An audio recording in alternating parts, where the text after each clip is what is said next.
Trolls, Outer Branches Bunker.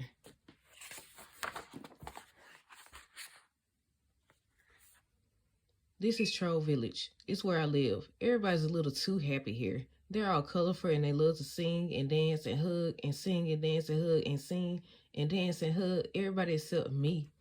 Look at Branch.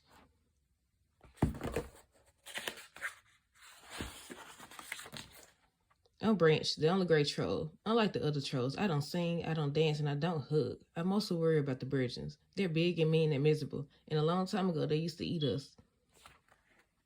See, the virgins thought if they ate trolls, they'd be as happy as trolls. Luckily, clever King Peppy tricked the virgins, and the trolls were able to escape. Then they built a secret town, Troll Village, safely hidden from the virgins. No troll left behind.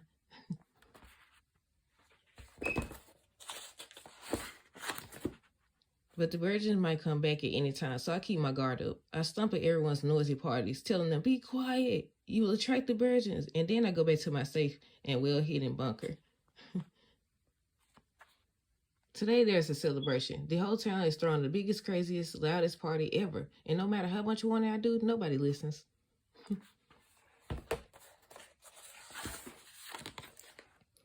Princess Poppy believes everything is cupcakes and rainbows. She loves to sing and dance and sing, and the louder the better. They all just keep singing and dancing and hugging and singing and dancing and hugging, and they have glitter and rainbows and DJ music and fireworks and a virgin. The virgin show hears us and comes stumbling through our town. She snatches up a bunch of our friends and takes them back to the virgin town. Ah, virgin. Look at Poppy. But I have prepared for this day. I created the best hiding place in the universe, a super secret survival bunker. It has enough food and water to last me 10 years, 11, if I'm willing to store and drink my own sweat, which I am. I'm all set until Poppy shows up. She's trying to come up with a plan to rescue her friends and ask for my help. Then she borrows my entire bunker for the rest of the trolls to hide in.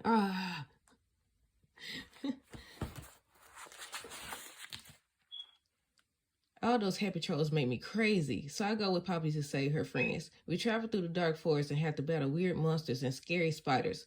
But Poppy has a unique way of getting things done. Nothing can slow her down. By working together, we soon find the secret tunnels to the Troll Tree in Virgin Town. When we finally find the castle in Virgin Town, we see Chef take the trolls to the king of the virgins, King Gristle. He announces that there is going to be a troll-sized feast. The virgins are going to eat our friends.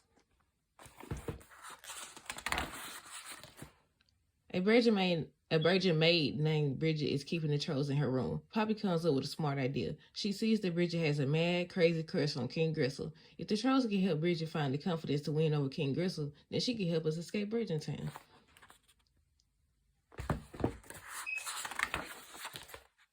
When Bridget meets King Gristle, she introduces herself as Lady Glitter Sparkles. With a little coaching from Poppy, Bridget tells King Gristle how she feels about him. That's when he shows her his locket with Creek inside. Take a Creek. Poppy would never leave any troll behind, so we sneak into King Gristle's room to rescue our friend. We grab the locket and zoom out of there.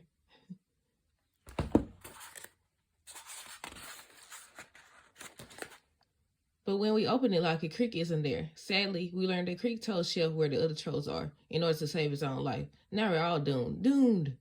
I've never seen Poppy so miserable. She doesn't dance, hug, or sing. She doesn't even want a scrapbook. Poppy becomes totally great just like me. Soon all the trolls turn gray as they lose hope one by one. That's when I realized Poppy is my best friend. She makes me crazy with all her singing and hugging and dancing and cupcakes and rainbows, but she also made me happy. It's hard to see her so sad. I can't believe what I'm about to do. I take a deep breath and oh boy, I start to sing. Before I know it, Poppy gets her color back. All the other trolls get their color back too, and so do I. Then Bridget finds us. She decides she can't let us get eaten, so she helps us escape.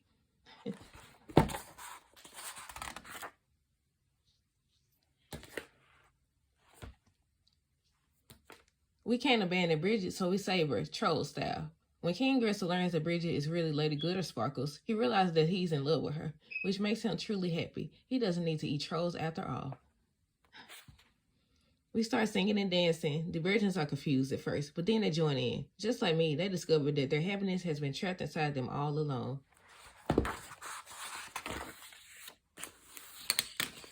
Everyone, trolls and virgins alike, cheers. After that, Poppy becomes queen of the trolls, and we had the biggest, loudest, craziest party ever. And you know what? I love it. The end. Trolls' pet problem. Ginger Jo loved animals, all animals, so naturally, she loved working at the Troll Village Pet Nursery. All day long, she got to take care of baby critters, from wifflebugs to sparkle flies to humworms. Poppy often visited the nursery to help her friend. One day, she stuck her head in the door and asked, "Hey, Ginger Jo, got room for one more?" "Sure, Poppy," Ginger Jo said. "What is it? A tunebug, a glowfly, a fuzzy wuzzbird?" "No," Poppy replied. "It's a..."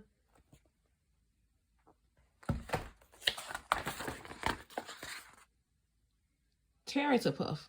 Sure enough, Poppy brought in a fuzzy baby Tarantapuff. "Will you help me take care of it? I call him Sweet Puff because he's so sweet." Ginger Jo was surprised. Full-grown Tarantapuffs were big, hairy, spider-like critters that usually live deep in the dark forest. She never heard of anyone keeping a Tarantapuff as a pet, but she really did love all animals.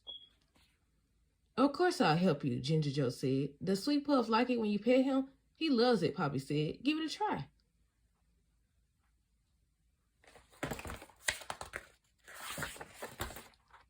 Secretly, Ginger Jo was a little afraid to pet the Tarantapuff, but when she stroked his hair, he leaned against her and purred.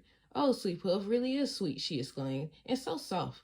But Ginger Jo and Poppy quickly found out it wasn't easy to take care of a big baby Tarantapuff.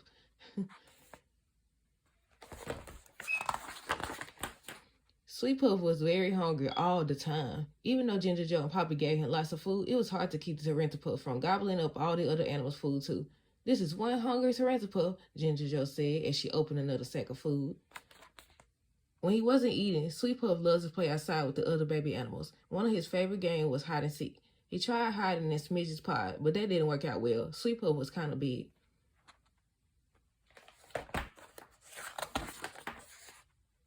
Like all Tarantapuffs, Sweet Puff could spin webs. He liked to practice. Some of the trolls in the village thought he was practicing too much. The sticky stuff got everywhere. Branch, look at Branch. By the end of the day, Ginger Jo and Poppy were exhausted. "I'm not sure I can do this again tomorrow," Poppy admitted. "Me either," Ginger Jo said. "Sweet Puff is nice, but he sure needs a lot of attention." Luckily, someone who knew a lot about Tarantapuff came by for a visit.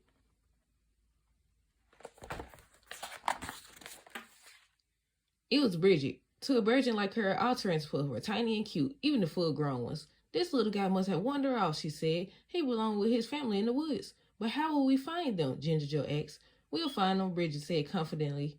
"I know just the kind of places Tarantapuffs like. Come on."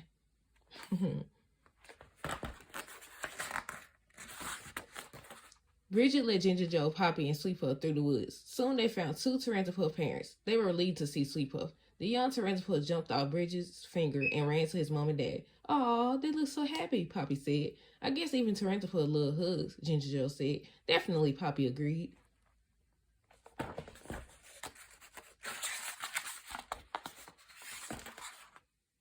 "Bye, Sweet Puff," Ginger Jo called as they left. "Come back and visit us. You're welcome anytime." "No pet is really a problem," Poppy said to Bridget and Ginger Jo, "as long as you got lots of love and patience and plenty of room." There go Poppy, Ginger Jo, Bridget. The end.